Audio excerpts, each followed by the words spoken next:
Assalamualaikum warahmatullahi wabarakatuh. Alhamdulillahirabbil alamin wa bihi nasta'inu ala umuri dunya waddin wa ala alihi wa sahbihi ajmain amma ba'du. Puji beserta syukur marilah kita sama-sama panjatkan kehadirat Allah Subhanahu wa taala. Sholawat beserta salam kita curah limpahkan kepada baginda alam Nabi kita Nabi Muhammad Sallallahu Alaihi Wasallam.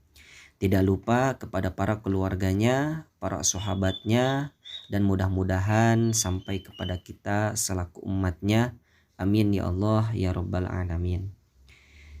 Ananda solih dan solihah, bagaimana kabarnya hari ini?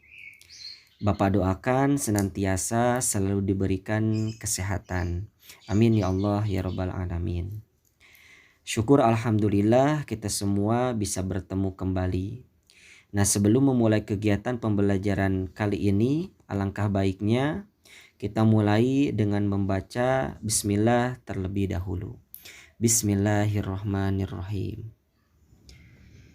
Untuk pembelajaran pendidikan agama Islam dan budi pekerti di kelas 4 SD Amaliyah, pada kesempatan kali ini kita akan membahas tentang pelajaran 4, yaitu iman kepada Rasul-Rasul Allah Subhanahu wa Ta'ala. Pengertian dan tugas Rasul Allah Subhanahu wa Ta'ala. Allah Subhanahu wa Ta'ala menciptakan manusia sebagai khalifah atau pemimpin di muka bumi yang harus mengemban amanah dari Allah. Selanjutnya Allah Subhanahu wa Ta'ala mengangkat sebagian manusia yang telah dipilihnya menjadi utusan untuk menyampaikan risalah kepada kaumnya. Orang yang telah dipilih Allah Subhanahu wa Ta'ala untuk membawa risalah bagi umatnya dinamakan Rasul. Jadi Rasul adalah manusia yang diutus oleh Allah Subhanahu wa Ta'ala untuk menyampaikan wahyu kepada kaumnya. Adapun tugas-tugas Rasul Allah Subhanahu wa Ta'ala, yaitu yang pertama untuk menyampaikan ajaran Allah kepada kaumnya.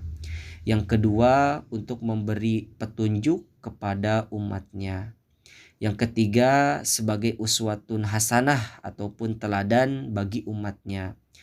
Dan yang keempat yaitu untuk menyempurnakan akhlak kaumnya.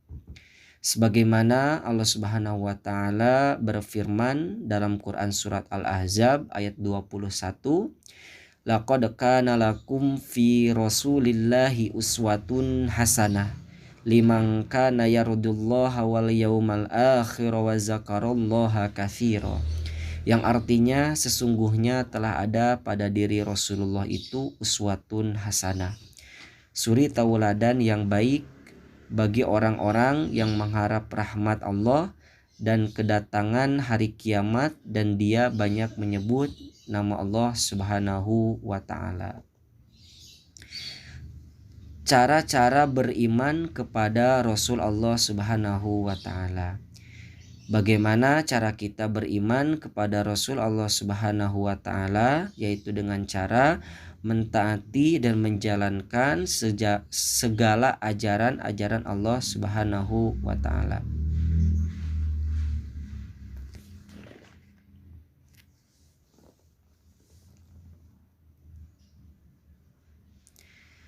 Percaya kepada Rasul Allah Subhanahu wa Ta'ala termasuk rukun iman yang keempat. Sebagai seorang muslim, kita harus percaya pada Rasul Allah yang membawa risalah bagi umat manusia. Bagaimana cara beriman kepada Rasul-Rasul Allah? Yang pertama yaitu dengan mentaati dan menjalankan segala ajaran-ajaran Allah Subhanahu wa Ta'ala. Yang kedua dengan meneladani perilaku Rasul-Rasul Allah Subhanahu wa Ta'ala. Dan yang ketiga menjauhi segala larangan Rasul-Rasul Allah Subhanahu wa Ta'ala. Nama-nama Rasul Allah Subhanahu wa Ta'ala. Biasanya kita menyebut Rasul Allah itu dengan sebutan Nabi, yaitu orang yang Allah utus untuk menyampaikan wahyu. Adapun jumlah nabi dan rasul yang tercantum dalam Al-Qur'an dan wajib kita ketahui itu ada 25. Ke-25 nabi dan rasul itu adalah yang pertama yaitu Nabi Adam alaihi salam. Yang kedua Nabi Idris alaihi salam. Yang ketiga Nabi Nuh alaihi salam. Yang keempat Nabi Hud alaihi salam. Yang kelima Nabi Soleh alaihi salam. Yang keenam Nabi Ibrahim alaihi salam. Yang ketujuh Nabi Lut alaihi salam. Yang kedelapan Nabi Ismail alaihi salam. Yang kesembilan Nabi Ishak alaihi salam. Yang ke-10 Nabi Yakub alaihi salam. Ke-11 Nabi Yusuf alaihi salam. 12 Nabi Ayub alaihi salam. 13 Nabi Su'aib alaihi salam. 14 Nabi Harun alaihi salam. 15 Nabi Musa alaihi salam. 16 Nabi Zulkifli alaihi salam. 17 Nabi Daud alaihi salam. Ke-18 Nabi Sulaiman alaihi salam. Ke-19 Nabi Ilyas alaihi salam. Ke-20 Nabi Ilyasa alaihi salam. Ke-21 Nabi Yunus alaihi salam. Ke-22 Nabi Zakaria alaihi salam. Ke-23 Nabi Yahya alaihi salam. Ke-24 Nabi Isa alaihi salam. Dan yang ke-25 yaitu Nabi Muhammad sallallahu alaihi wasallam. Baik anak-anak yang sholih dan sholihah, selanjutnya kita akan membahas tentang ulul azmi. Dalam kisahnya Nabi Ibrahim alaihi salam berpegang teguh pada pendiriannya, beriman kepada Allah Subhanahu wa taala dan menjalani hukuman yang diberikan kepadanya. Baik ananda yang sholih dan sholihah, selanjutnya kita akan membahas tentang nama-nama Rasul yang mendapat gelar ulul azmi.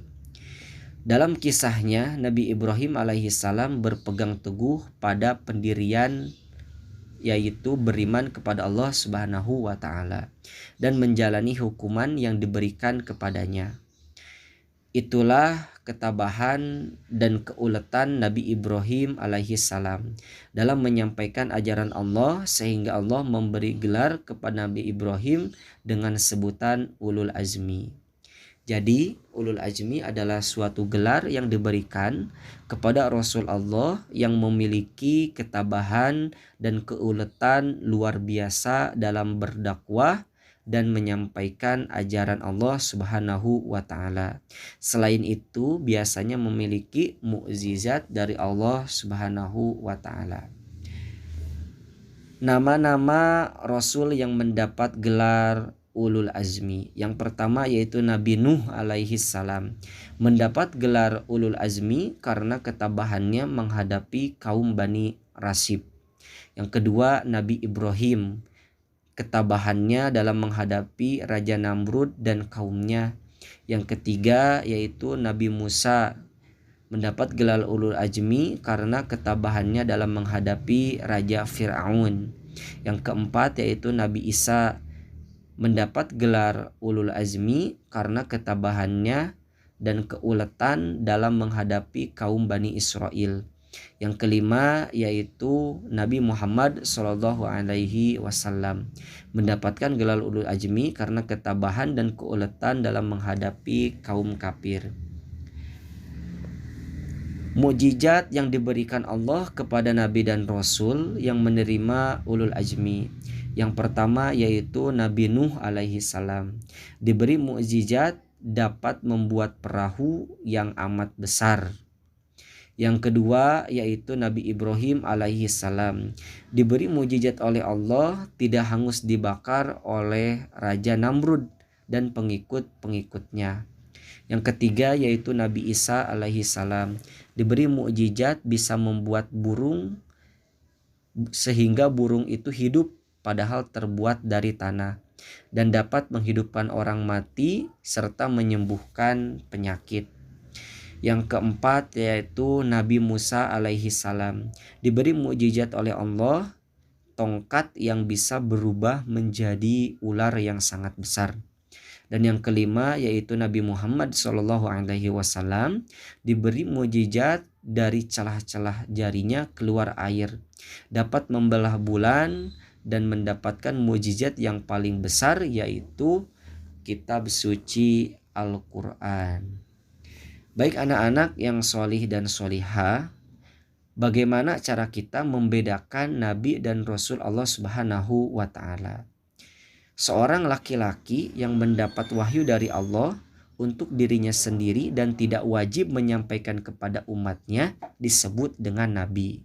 Sedangkan seorang laki-laki yang mendapat wahyu dari Allah untuk dirinya sendiri dan wajib menyampaikan kepada orang lain itu disebut dengan Rasul.